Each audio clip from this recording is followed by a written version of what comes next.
All aboard!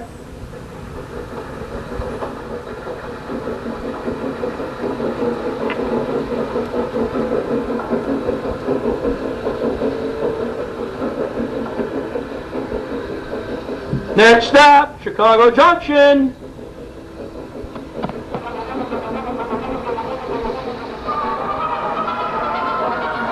Yes, it's a Chicago Junction, being the radio program that is everything that is a railroad.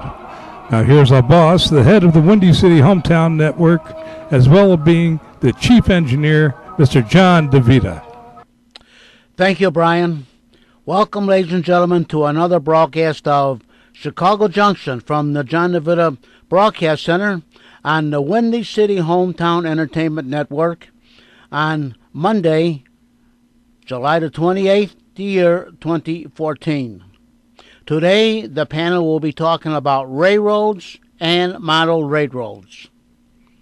And now to start today's broadcast, here's our announcer, Mr. Brian. And now here we are with our host with the most, Mr. Jack Red Ryan. That's Ryan. Hello, we there? Well, hello everyone. Welcome to another session. We're recording this on a most beautiful summer resort weather day, as Harry Carey used to call it, and beautiful July 28th. And I don't think anyone can argue with that one. I don't know if it rained today. In this July monsoon we've been having, no? I didn't see any rain, did you, or feel any? No, it was dry as a bone. I guess it's probably going to pour before the evening's through, so. Oh, tomorrow. Tomorrow? Think so? Isn't it funny? It'll pour rain, and the next thing you see is a neighbor out there watering the grass the next day, too. Must be habit, right, or relaxation? All I'm glad is that it didn't rain, so we had an easier time opening up the garden this morning. Yeah, when it rains, the trains don't grow either, darn it. You No? know, you think it would rain on them, it'd grow a little bit, but they still stay the G-gauge. Yeah, it's kind of the enemy of iron, right? Water, iron, no good. No mix good. Anyway. It puts natural weathering on our trains, though. Start off, we're kind of light today. Well, not that light. Tom McKenna is on assignment.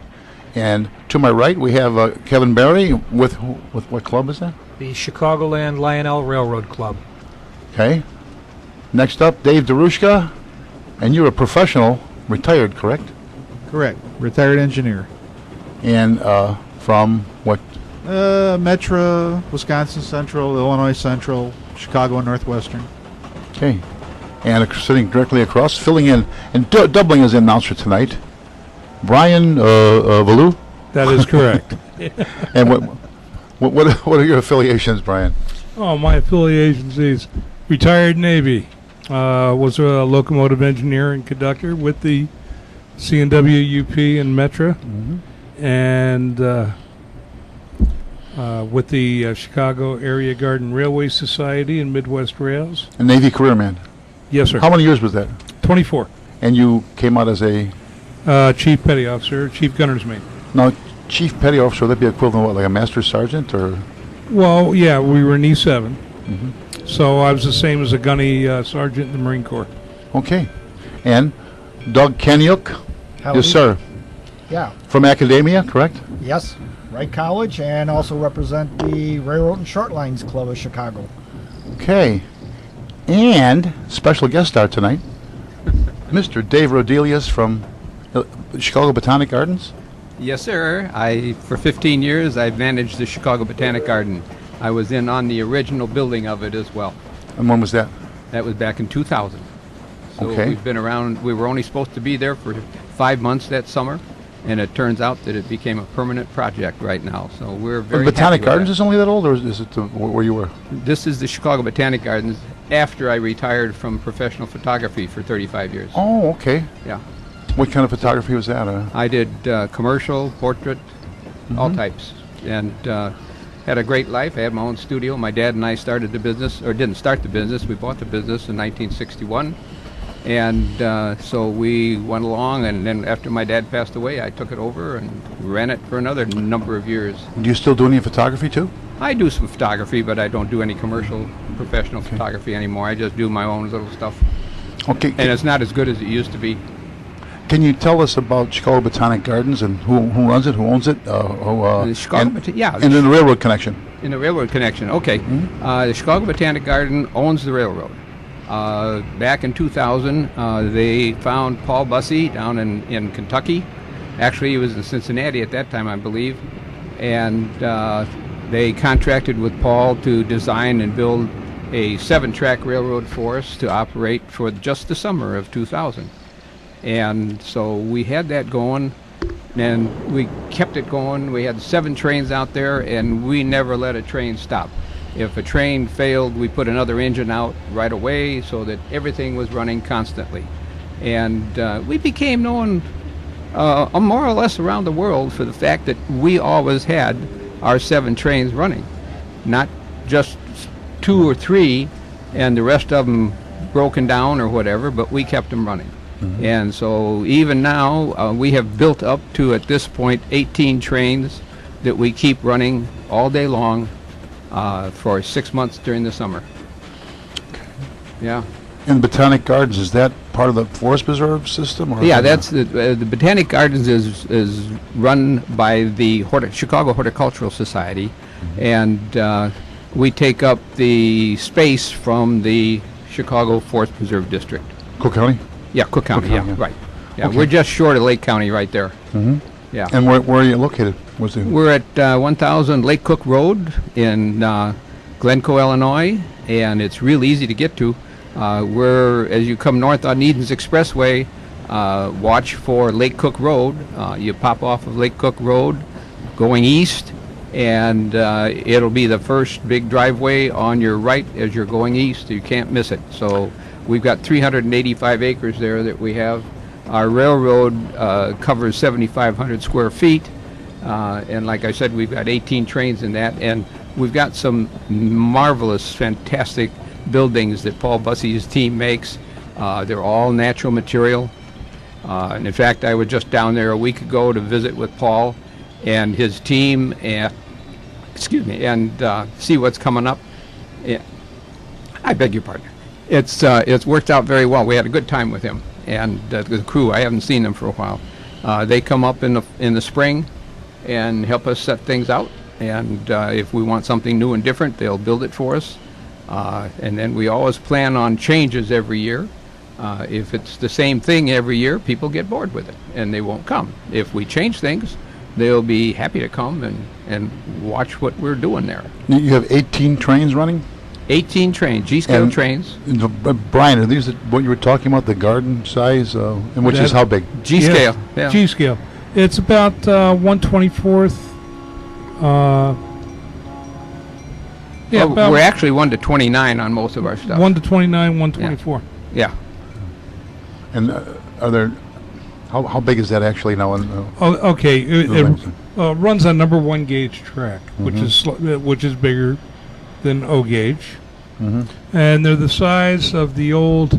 If you remember the old standard gauge trains from before World War II, those were the big trains that Lionel, American Flyer made. Yeah. The G gauge trains that we're running on the number 1 gauge track are the same. We actually have it in the family. I don't know what happened to it now. It was supposed to pass to me, and I was cheated of my birthright. So I think a lot of us got cheated in that way. Yeah. Jack. Yeah, those were was the envy of every kid in the neighborhood. We had that in the 50s, and Yeah.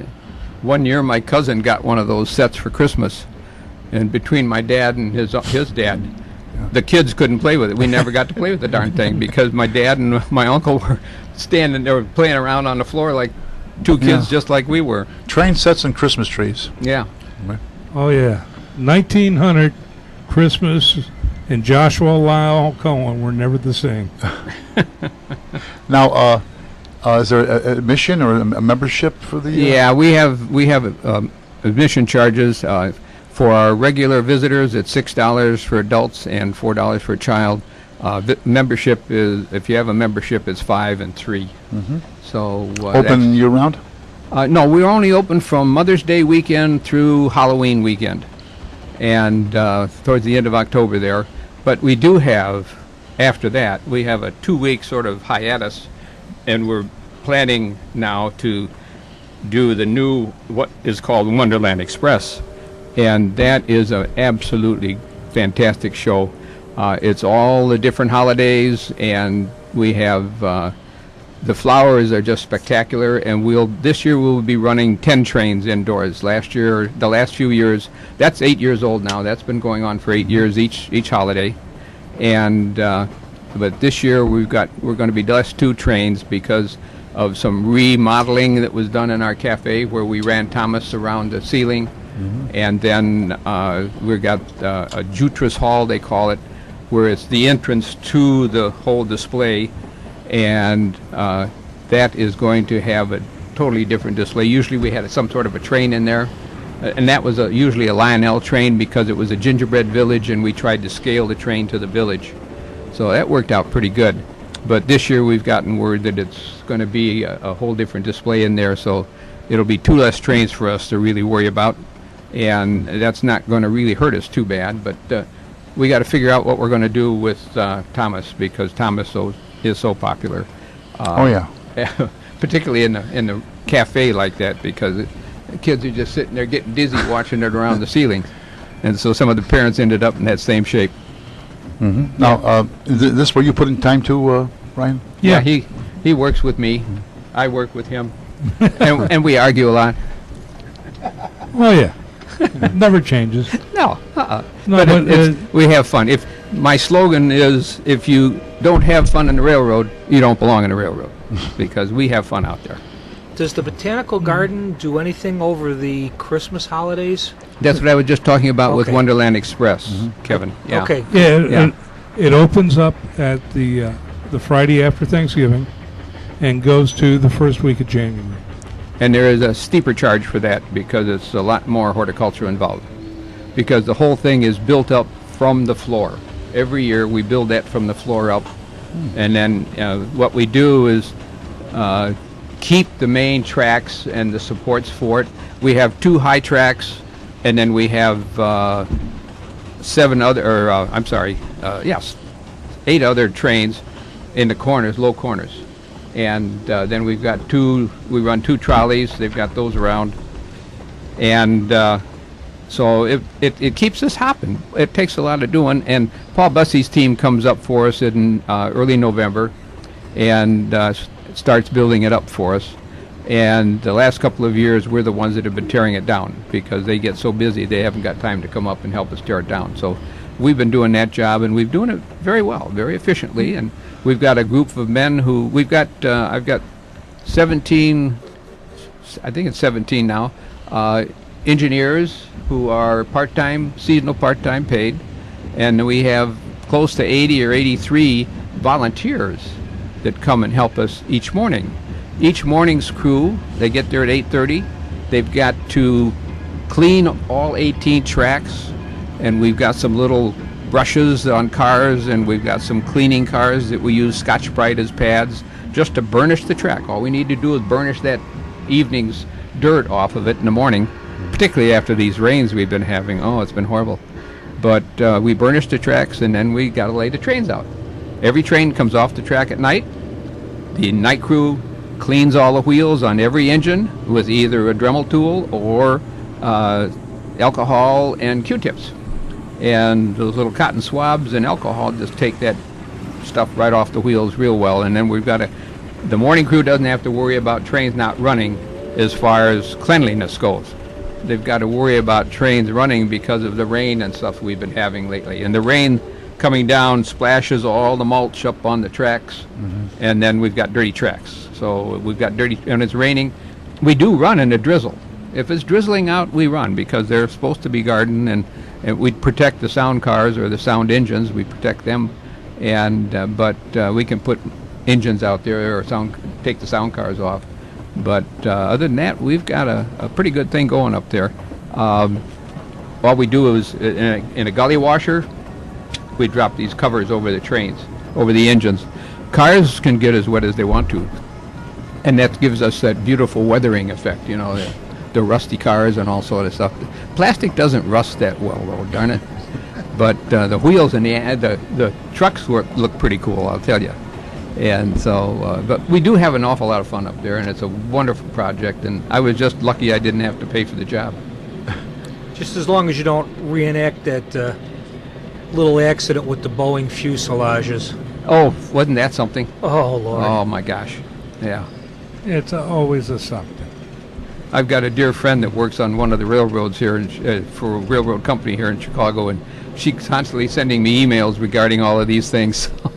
I keep abreast of what's going on in the real railroads in the area, as well as around the world, for that matter, and it's just astounding.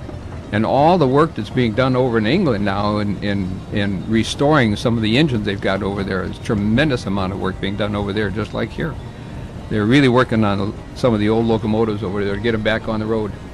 And it's really the buffs and that accomplish everything, isn't it? To save things and yeah, wouldn't you say? Was that fair to say? In almost any field. Yeah. Yeah. And any preservationists are people that love a certain thing. Right.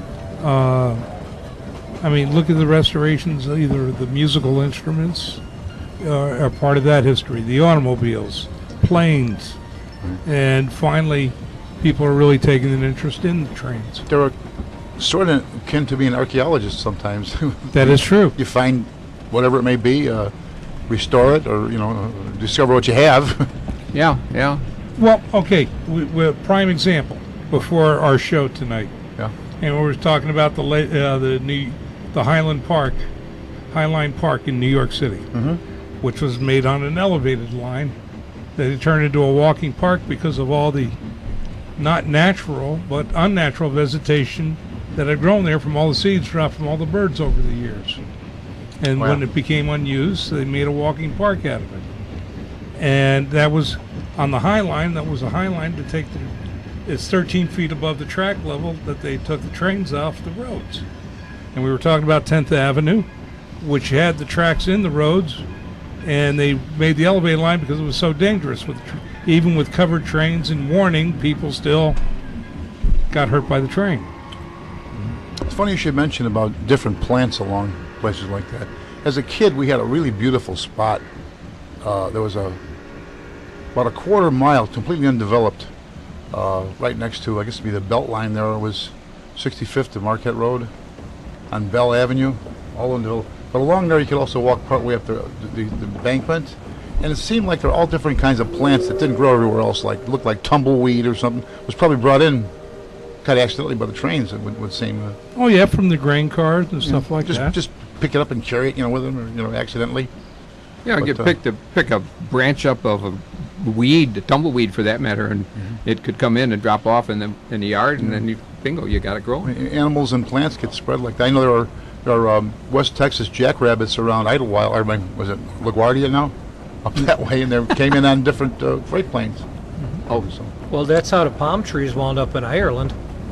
They didn't last, though. Did they? Well, it's been a while since I had the opportunity to get back to Ireland, but when I was, there were some beautiful palm trees growing, and they say that the seeds come in with the there are palm trees with the gulls. Oh yeah.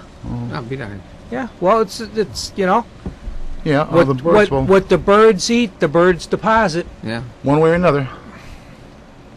Doesn't all get broken down, right? Not all of it. Yeah. So, okay. Doug Kenyuk, what's up? You got anything to report? Yes, I'd like to tell everybody about what's coming up in the fall at the Railroad and Short Lines Club of Chicago.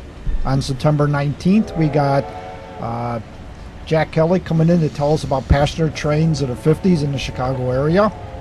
In October, the president of the South Shore Freight Railroad's coming in to make a presentation. In November, Mike Schaefer's coming in to talk about Chicago rail fans and rail fanning in this area. And in December, Bruce Moffett will be talking about steam in Germany. Oh, that'll be good. We meet at Union Station, third Friday of every month, starting in September. So come down to Union Station. The only thing we request, you come in on the Jackson Avenue side. Steam in Germany now, or history of it, or are they still Don't know. operating? You know, I don't really know. I better go down there and find out. Huh? Yeah, this is just the general itinerary right now. Okay. Dave DeRushka? Yep. Have some calendar stuff here. August the 2nd, Blackhawk Chapter Railfan Open House and Photo Shoot, 10 a.m. to 4 p.m. at the restored East Chicago, ex-Chicago and Eastern Illinois Depot, 620 Reed Street in Beecher, Illinois. Admission is free. Donations are welcome. August 3rd, the 24th Annual Vintage Transportation Extravaganza at the Illinois Railway Museum, Union, Illinois. The past comes alive through the display of antique autos, trucks, fire engines, tractors, motorcycles, and buses. On August the 10th, the Great Midwest Train Show at the DuPage County Fairgrounds. Adult admission, $7. Kids 12 are under free. That's memorabilia and all kinds of other things for sale, although the show has shrunk quite a bit over the years. August 16th and 17th, Children's Train Days with Thomas and his friends at the Ileana Garden Railway Society G-Scale layout in Valparaiso, Indiana. August 16th and 17th, the Day Out with Thomas at the Illinois Railway Museum. The ever-popular Thomas the Tank Engine returns to IRM. Special fare applies on these 2 days. August 16th and 17th, Riverfest Express Trolley Fest at the Fox River Valley Trolley Museum at Route 31 in South Elgin. And August 30th, 31st, and September 1st, Labor Day weekend Band Organ Rally at the Illinois Railway Museum. Enjoy the music as the Carousel Organ Association of America returns to the IRM. And all those events will be listed on our Facebook page. Also, they'll be there. The Day Out with Thomas is actually the following weekend also. Is it? Yes. Yeah, I got it in my notes. 4 days. Oh, trust me, I'll be there with the Kenosha Garden Railway Club. Kevin? Thank you.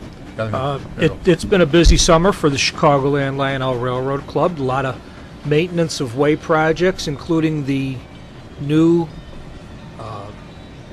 photo wraparound on one wall and partway up to 2 other walls. It'll include Chicago skyline, Lake Michigan, and some beautiful scenery shots, including an oil plant and some other things that'll tie right in with the sections of the railway it runs along. And our first open house of the year will be on Saturday, September 20th from 9 in the morning till 3 in the afternoon. And the following Saturday, September 27th, from 9 a.m. until 1 p.m. will be the second annual Lionel Day at the Chicagoland Lionel Railroad Club, where a large selection of new Lionel products will be rolled out, and folks that come out will have an opportunity to actually operate some of the new equipment, hands-on demonstrations of operating trains off of iPads, and a lot of good stuff. There will be a $4 entrance fee, and everybody who comes will get a Lionel catalog. So you're ahead on the deal just for what the Lionel catalog would cost if you went out and bought one. Which is how much? I think they're $5 in most hobby shops. I don't know. I get mine in the mail. I get mine in the mail too, but I mean, if you're not fortunate enough to, they do cost a few dollars to acquire. And the club diner will be in operation, so you know, if you want to grab a snack while you're there, a hot dog or a Polish or a slice of pizza, soda pop for the adults, juice boxes and bottled water for the kids. Pizza? Yes, sir, pizza. Oh. My grandson, that's only says pizza all the time. Yeah, right. Yeah. And where is the club located? 1311 South Schoolhouse Road in New Lenox.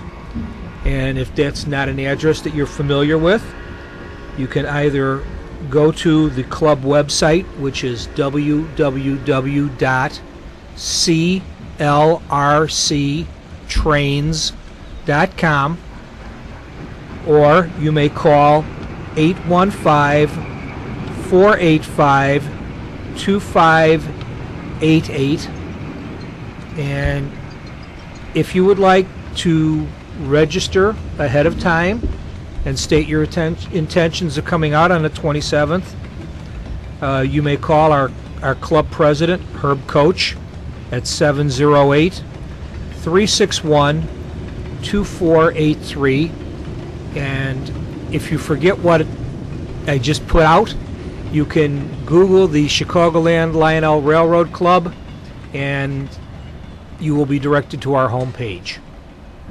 All the information will be there. And a good time will be had by all, because it's never too late to have a happy childhood. That's easy. Very accessible, isn't it? Do you go to what, I-80, off I-80 or what? I live in the southwest area of Chicago, so I jump on 294, take that south to I-80 west.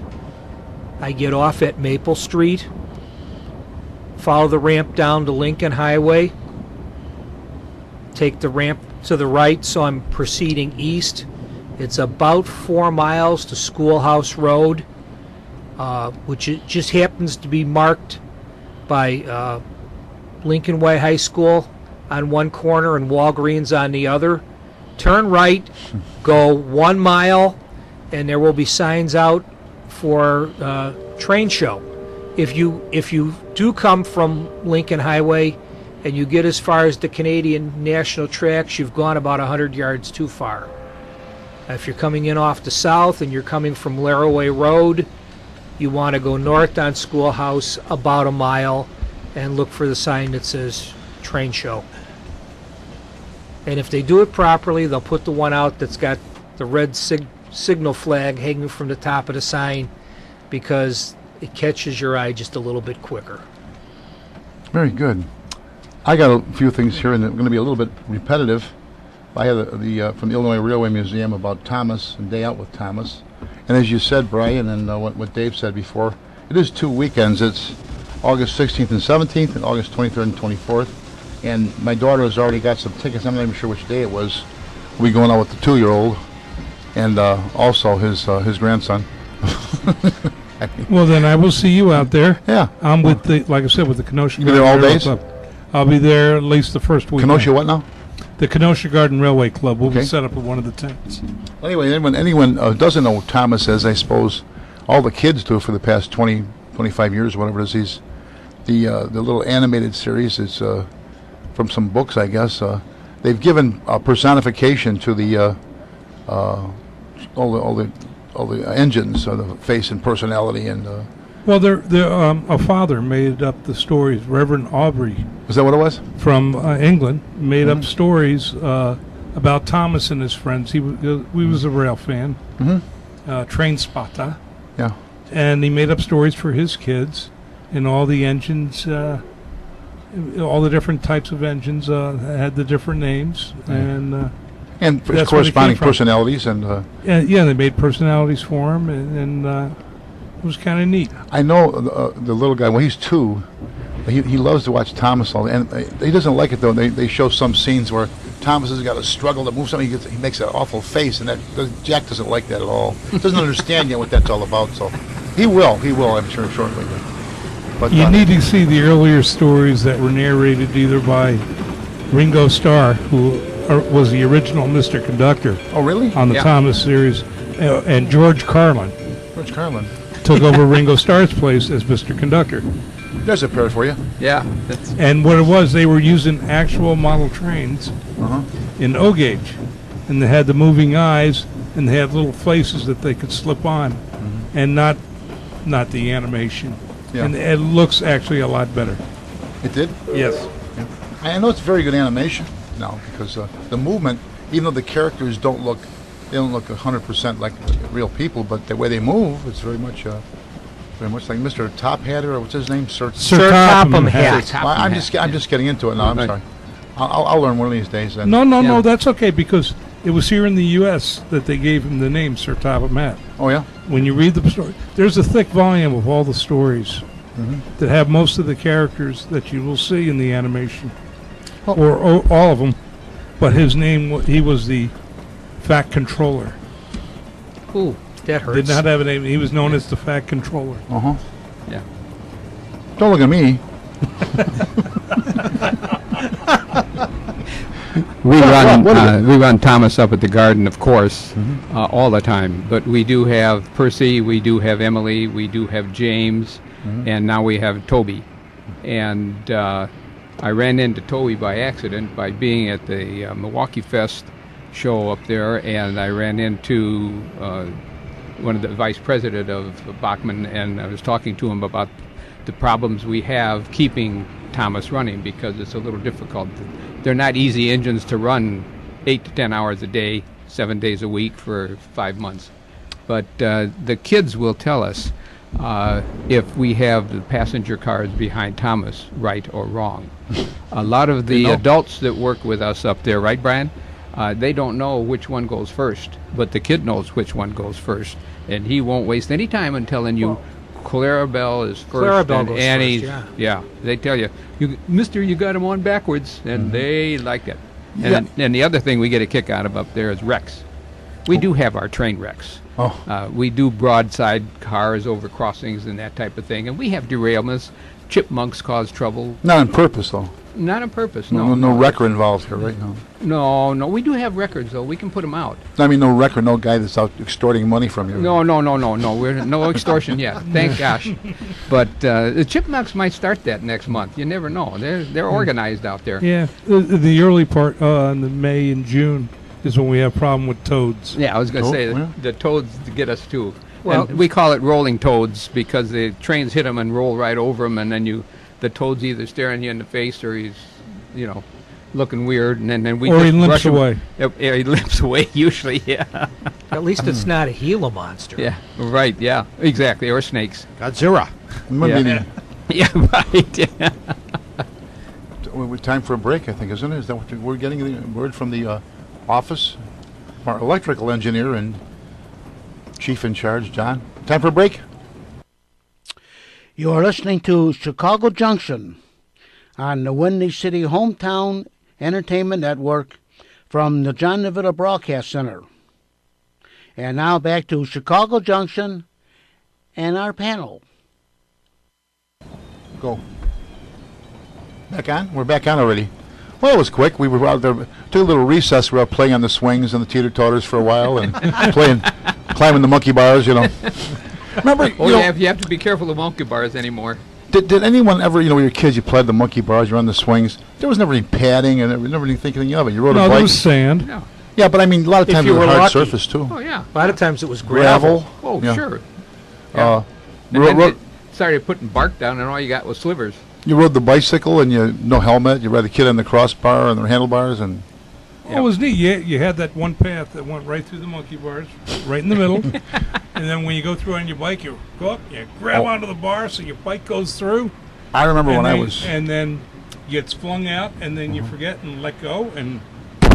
I think I was about 12 years old. A bunch of us went to Dan Ryan Woods. We call it Ryan's Woods, 87th around Western and Dame, the Forest Preserves. Toboggan slides. This is in the summer now, and there were some kids riding their bicycles down the toboggan. Oh, yeah. Now, I mean, that was really living dangerously. Wooden toboggan slides. Yeah, that was really calm compared to what they do in competition these days with bicycles and motorcycles. Is it? Oh, my yeah, God. Have you ever that's the X Games. watch extreme sports, and these kids are amazing on bicycles. Yeah, it's amazing what they do with the skateboards and things like that, too. It's Exactly what they do the same thing with bicycles and motorcycles. Spin them around, jump off of them in the midair, and hang on, and it's amazing. Anyhow, getting back, we were talking about Thomas the Tank Engine, and Brian mentioned that it was started by a father, a reverend, a man of the cloth for his young a man kids, of the cloth for his kids. Yes. It's amazing how many things got origin like that, like Rudolph the Red-Nosed Reindeer. Father telling his kids the story originally, it became the song. And Well, that's a Chicago That's story. a Chicago thing, yeah. That was actually written by an employee of Sears. Yeah. And it's developed a life of its own. a long time ago. Well, originally, yes, but I mean, it's not. It would not be Chicago at Christmas if WGN didn't run the three Christmas cartoons, Hard Rock Coco and Joe and Susie Snowflake, and Frosty the Snowman. Frosty the Snowman, and then you have all the Rudolph the the red-nosed reindeer, the stories. I can remember as a child, and I will admit to that, going back 60-some years, with Fraser Thomas, and Garfield Goose, and on Sunday before Christmas, they'd put up the cartoon, the claymation, the early claymation. Actually, it was puppets of Rudolph the Red-Nosed Reindeer. Yeah. And then, it's been remade so many times, and remade well so many times. You could almost stock a library shelf just with Rudolph DVDs. Yeah, there was one of the last production Max Fleischer, the famous animator, did was he directed a production in late 40s, early 50s, 1950, I guess it was, of Rudolph the Red-Nosed Reindeer, and it was maybe the first cartoon, first song. Anyway, just one more thing. We're talking about Thomas. 2 weekends. He'll be at August 16th and 17th, and August 23rd and 24th, Illinois Railway Museum in what town is that again? Union. Union, Illinois, and they're billed as, they call themselves America's largest railway museum. Would that be pretty much true, you think, or With the amount of equipment they have, yes. space? Oh, space. And okay, you want them? It's 800 Big Rail. That's 800 BIGRAL, toll free. If you want to call them on the cost telephone, 815-923-4000. Call them with your pledges. And one more thing. Website. Everybody's got to have a website. That's www.irm for Illinois Railway Museum. www.irm.org. All the information is there. Anyone not been there in the room? Great spot. Oh, it's a day well spent. At least a day. Yeah. When you get out there, it's just. You have the old steam. You got diesel engines. You've got the old streetcars from the city with the old advertising in them. The advertisements on them we used to see as kids, and it was really it was kind of a sentimental journey when I was there. We had a long time with the kids. It's good to have grandchildren going back out to these places now. So it's a good excuse to go back and there enjoy you go. yourself. See, isn't that the truth? Yeah. Isn't it the truth? I'd like to say something about Thomas, too. Go. That program, when you listen to it, and I've listened to it because I've sort of had to listen to it so that I know what the kids are talking about when they come out to the railroad. And that program does serve kids very well. It teaches them the morals they need for living. And boy, they do it in a way that's so underneath, it's just subliminal. Yeah. Yeah, it's not heavy-handed. No, but suggestive. Boy, suggesting it in the best sense of the word. They're always doing the right thing, but they're always arguing with the devil too. So it works out well. There's always some kind of a problem in the middle of the whole. How does it go? Yeah, and then how to deal with other personalities between the locomotives. Right. And then the cars give them trouble. Yeah, so it's all people kinds of give great them trouble. Yeah, Mr. Topham Hat gives them trouble. Sir Topham Hat, isn't it? Sir Top, I beg your pardon. Yes, sir. Yes. He is a knight. Yeah. He's got a brother too. I found out with a mustache. Oh, he does. Looks just like him otherwise. Was in the episode the other day. Did you see it? Missed it. You were talking about the Botanical Garden having several of the engines from that series. I was leafing through the Lionel catalog, and Lionel is bringing out several of the engines from the series in addition to Thomas. So yeah. Well, at one time, it's Lionel available to the Lionel kids too. The first Lionel G scale was Thomas. Oh, they had other things coming, but they were the first ones to use Thomas for G scale. And they made Thomas and James. And James, yeah. But we had quite a few of the Thomases to start with, so they finally gave up the ghost, and we started going with Bachmann, and Bachmann's are working out very well for us. Yeah. Okay. Two summers ago, I think my wife and I had the opportunity to get up to Steamtown, or out to Steamtown, Steamtown National Park in Scranton, Pennsylvania. And they have a roundhouse there with a couple of tank engines sitting on display. It seems all of their tank engines call their heritage back to the lumbering industry, though. Okay, what do you define as a tank engine now? I'm the least. I'm sure I'm the least knowledgeable railroad guy here. Thomas is a tank engine. Which means the water tank is over the steam boiler, and the coal bin is that little container behind the cab. Yes. They're called saddle tanks. All right. Those they have they're boxes on each side because they come up part way almost to the top, but not to the top of the boiler.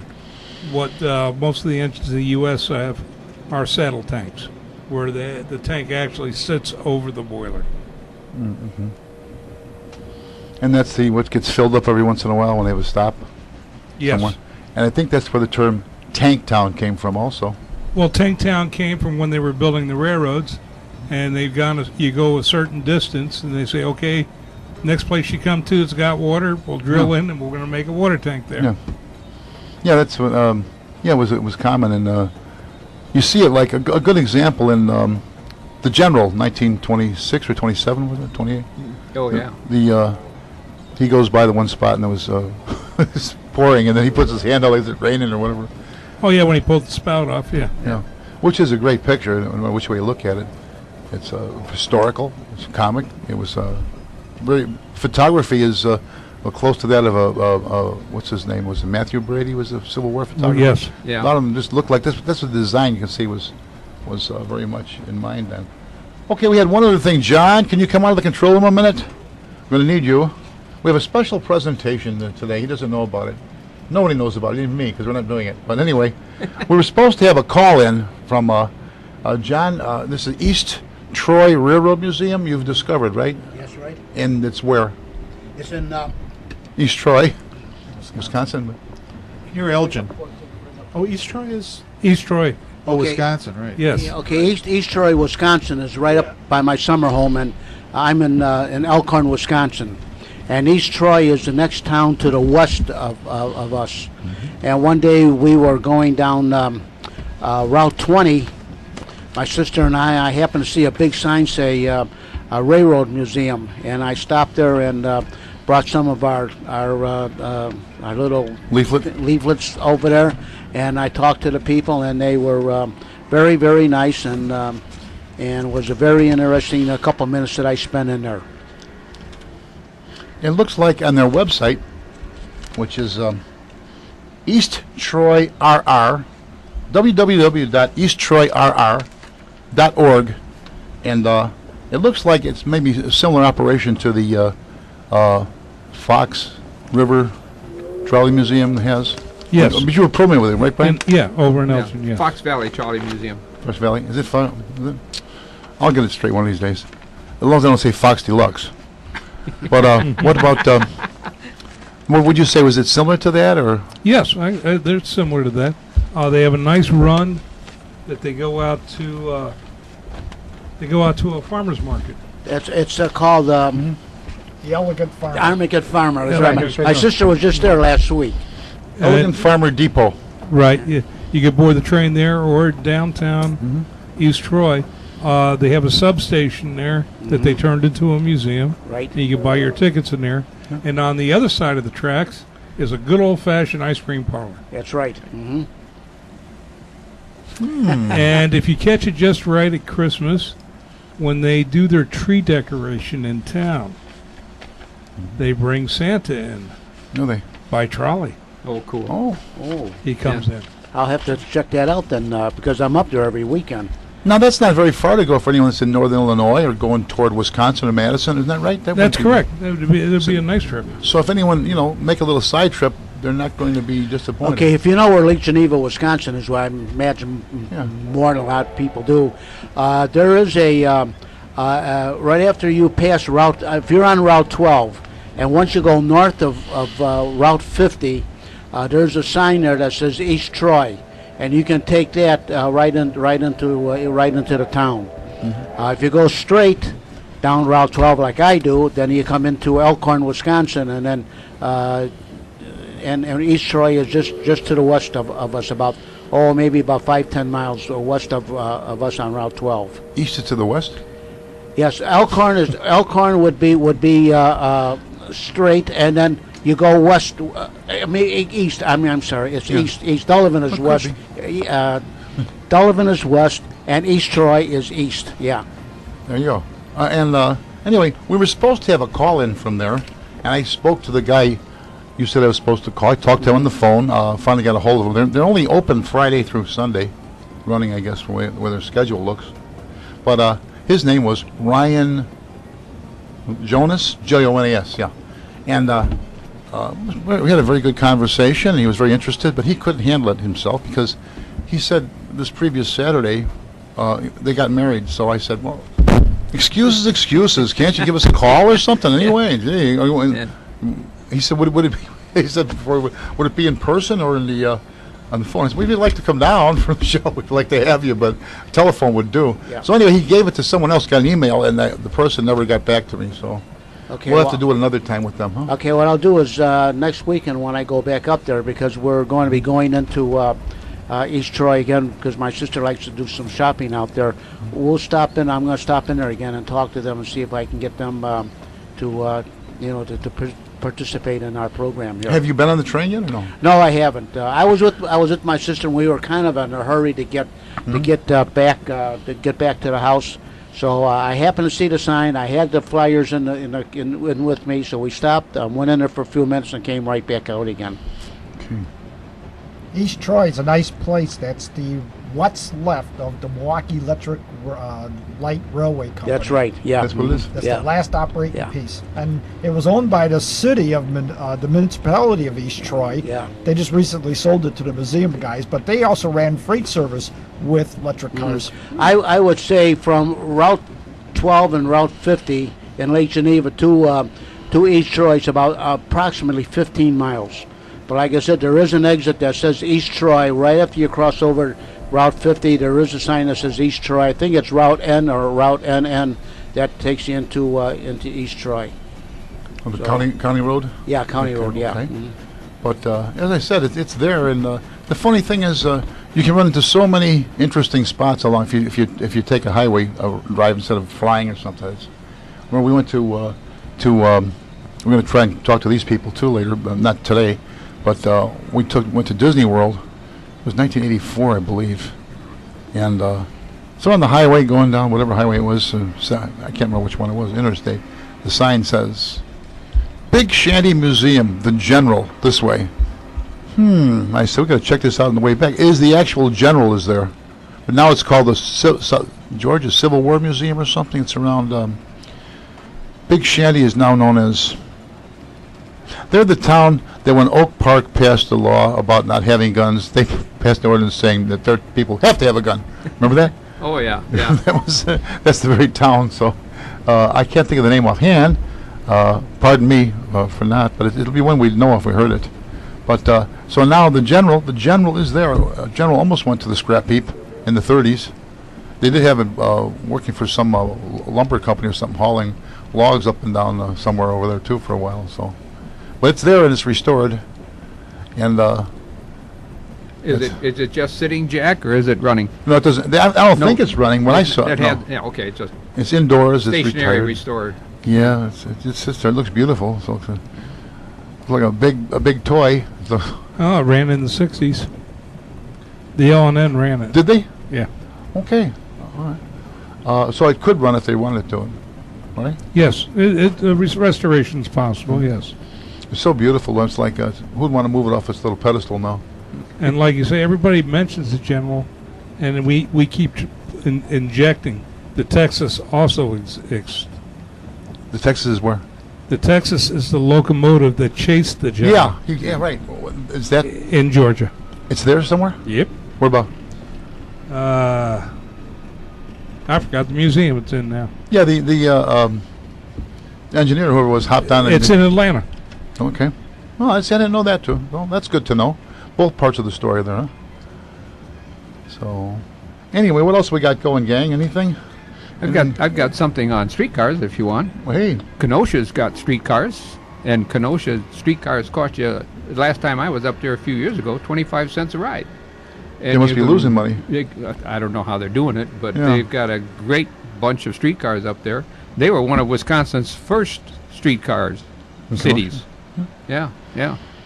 There's a lot And of, so you hop on the Northwestern, run it to the end of the line, get off, walk about 100 feet, and you're on a streetcar. So it's pretty cool days do. And they've got some beautiful museums up there. They actually have a Civil War museum up there regarding the people from Wisconsin that fought the Civil War. And a woolly mammoth museum.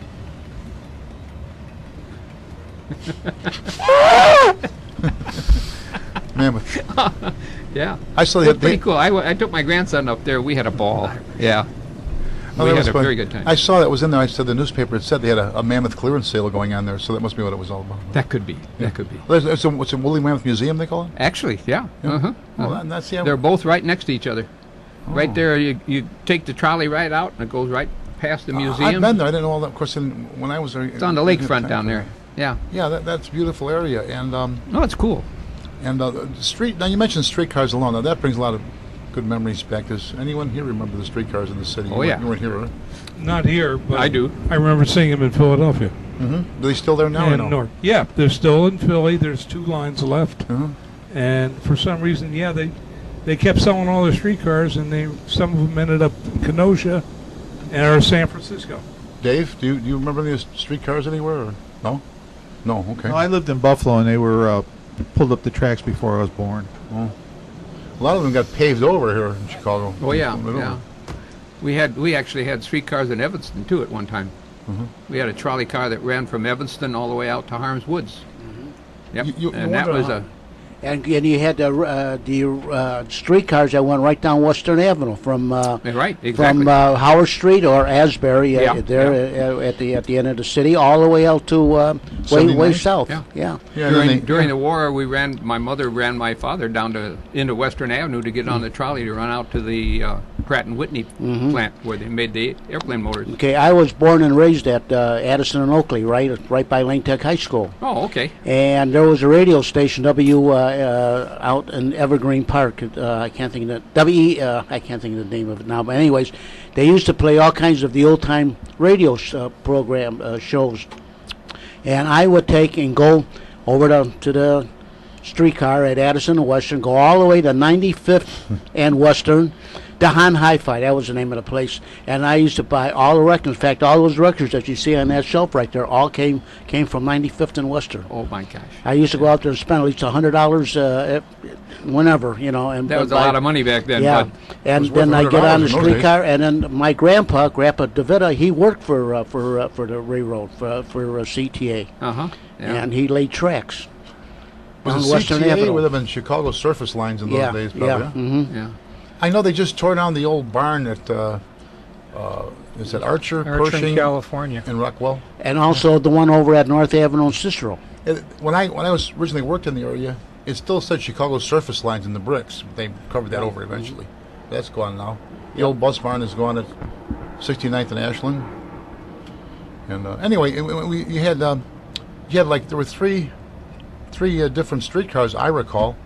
You had the old Red Rockets, which were obviously probably the oldest one of the three. Yeah. And you had the Green Hornets, which were special order for Chicago. I understand they're like, half again as big as most of them were. The big door in it Yeah. was, and that was I think it was the Green Hornet had the famous.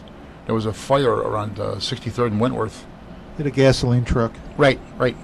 And that night, I was a little guy. My mother and sister had gone down to 63rd and Halsted shopping because we lived at 44th and Shields at the time.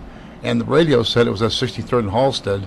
Of course, my dad was having fits until they got home safely. And then the other one was, they call it the Blue Goose? Or? Yeah, Blue Goose. It looked a little bit like a small Green Hornet to me. And they were on, I don't know, on Blue Island or somewhere or other places. But there were distinctive cars. Do I make any sense here? Yep. Yeah? I remember them well. Do you? Yeah. Well, when you get to be my age, I'm old enough to do that. Or to say that. Don't remember those, but I do remember riding the tire-equipped trolley buses through the loop. Oh, yeah. Oh, and those are cool. on Archer Avenue and on the 52 Kedzie line Kedzie? that terminated at 63rd place. Right, and then a regular bus took you further south. Then. Yeah. Yeah. And there was a Grand Avenue had them. North Montrose, Lawrence, Irving Park, Narragansett for a while. 47th Street. Central, Pulaski, Cicero. Yeah. They were a pretty good, Good hybrid. memory. Good memory. They're a pretty good hybrid between the streetcar and a bus because they could accelerate very quickly, I remember. They could move in and out to the curb.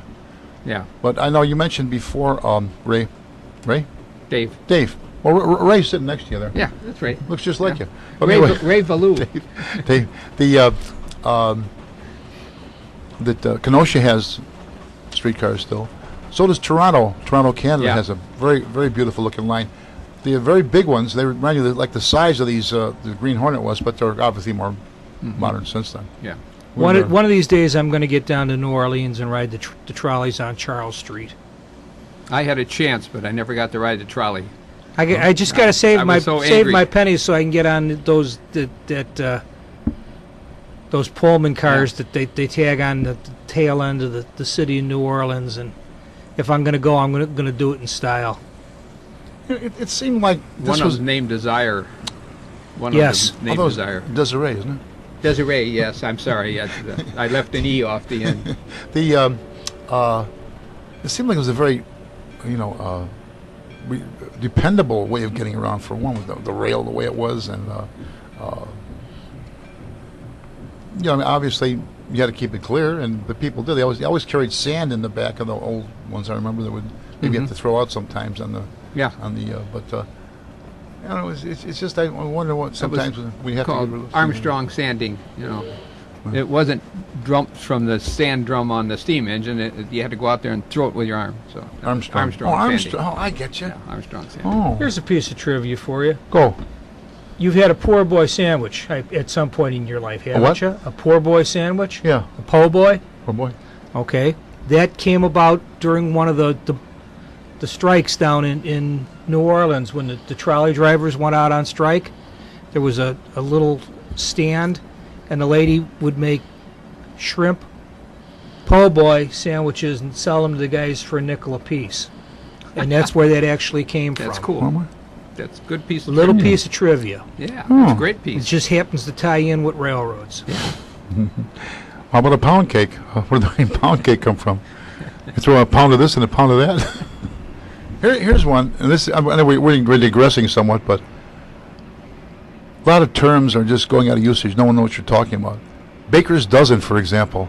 I went to the deli, Baker's dozen, and this was no young kid. She says, "What's that, 12?" You know, I mean, it was like, and that supposedly comes from the idea that they weren't going to cheat you, give them the extra loaf or something. Right. An extra donut. Yeah, whatever it was. So you got 13, gang. Yep. 12 and 1 is 13. So, what else we got? Anything here? Well, it looks like we just about run out of... Brian's got stuff. You know, I actually do have something to say. Yeah, Go! If you look at it, my voice has not shown up much tonight. That's unusual. Yes, it is. Got to save it for the announcement. Laryngitis will do that to you. Well, let's, He's got to save it to Oh, talk to save the it. people up at the garden. We can go over a because- little bit anyway, about 5 minutes. anyway, we're talking preservation, and we're talking about the Great Preservationist Center over in England and such. Well, we're taking a page from them. Back in the late 90s, they started a preservation society called the A1 Trust to build a locomotive that had been scrapped. The whole class locomotive had been scrapped. They put together an A1 Trust, and they were going to say, we'll raise funds to build the steam locomotive. 14 years later, they dedicated the Tornado, which was a Greasley class A1 Pacific type steam locomotive. And it runs on their national network. It was a brand new steam locomotive with some modern points to it. So 7 months ago, people started to what they call the T1 Locomotive Trust. And they were going to build a Pennsylvania Railroad T1 from scratch and from donations from everybody. Say the equivalent of 16 ounce, a schooner of beer a week. The cost of a schooner of a beer, if you give that for, say, 10 years, and they'll build a steam locomotive from it. Now, are they doing it just from scratch as a replica? Yes. Or are they using... No, this is they're going to build a brand new locomotive. Just, okay. And it will be upgraded with modern technology and formulas, so the engine will be more thermally efficient and easier to run. The new brake system and such. Do you have any alloys available they could use instead of Yes. They were building a Pennsylvania Railroad T1 locomotive. It was a duplex. A duplex is a two-engine locomotive that is not flexible. In other words, not like an articulated locomotive that have two sets of drivers and it bends in the middle. No, this is a rigid frame locomotive. It's a 4-4-4. 4-4-4-4. Coal burning locomotive that was built by Baldwin in 1944, 1945, the two test subjects, and then they built 25 more, and the Pennsylvania Railroad built 25 more. There was a streamlined passenger locomotive with 80-inch drivers. Wow. The challenge, they figured they need to, between the way the cost of materials are going up, they're actually being realistic and saying we need between 10 and $20 million by the time we finish trying to raise the money so we can pay for the locomotive. They found all the blueprints. One, it was in the Pennsylvania Archives in Harrisburg, Pennsylvania. There's 1,530 blueprints. It's going to cost about $30,000 to digitize them. Go through and get the whole thing digitalized, so this way they can make a CAD program and do their improvements and everything. Who's doing this now? It's a society? It's the... You mentioned it before. Yeah, T1 Locomotive Trust. The website is www.prrt1steamlocomotivetrust.org. Can we just Google T1 Locomotive Trust too, correct? No. No? No. www.prrt1 steamlocomotivetrust.org. It'll be on the Facebook page. Okay. Pennsylvania Railroad T1. Steam locomotive trust. What's the rest now? Okay, go ahead. You lost him at T1. Yeah. Well, see, T1 is a class of locomotive. Right, but the PRR is Pennsylvania Right. Railroad. Now, on Pennsylvania Railroad, it was a duplex. On the Reading Railroad, it was a Northern, a 484. Is that the Reading Railroad? No, From the Monopoly? Reading. In fact, you probably saw it in 1975 when it came to town. It was pulling this little train they called the American Freedom Train. Yes, I remember that. And Came by it Carroll was a Street Reading right T1 that came in. It was right by Carroll Street over there near traffic court. I did see that. Honest, folks. And then when it left town, it was going behind us. This funky Southern Pacific locomotive. So anyway, I think that's... Are we about wrapping up there, John? Is this pretty close to it? Looks like it. So anyway, thanks everyone, all our regular members, and thanks for our special guest, Dave Rodelius from the Chicago Botanic Gardens It's been a Railroad. great pleasure, and I appreciate being And here. on behalf of everyone, I think unanimously we'd say anytime you want to come back, come on back. Well, thank you. And Thank you. next time is what, August 11th? Yes. 11th. That's only 2 weeks away because this show was supposed to have happened 2 weeks ago, but scheduling was all messed up, so we went and moved it. I don't think it changed the course of the universe or anything by doing that, did it? I think we're okay. I hope not. So, until the next time, on behalf of Doug Kenyuk, Dave Rodelius, our guest, Yeah. Brian Valou, Dave DeRushka, Kevin Berry, who I got to take good care of. He's driving me home. Be nice to him. And myself, Jack Ryan, and of course, our electrical engineer and producer, John DeVita, in the control room. Remember, happy rails to you.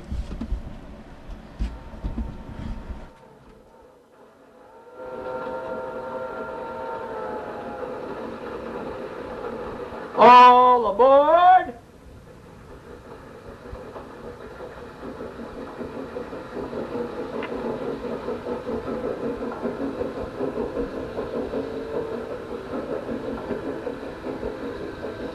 Next stop, Chicago Junction.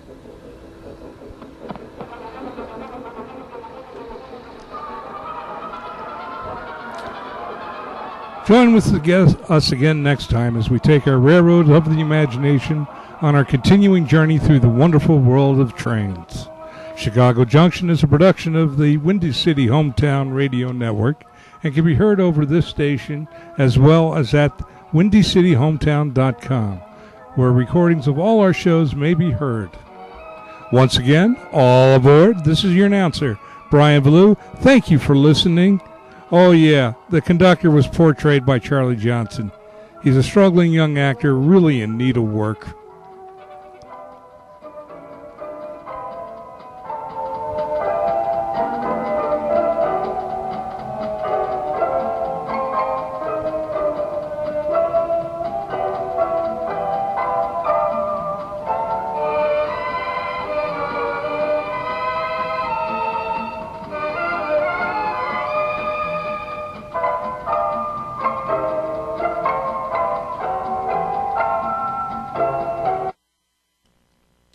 You have been listening to Chicago Junction on the Windy City Hometown Entertainment Network from the John DeVita Broadcast Center.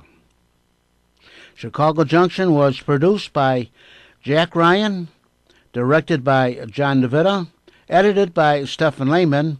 Our audio engineer is James Rohde, and the executive producer of Windy City Hometown Entertainment Network is Mr. John Shikanda.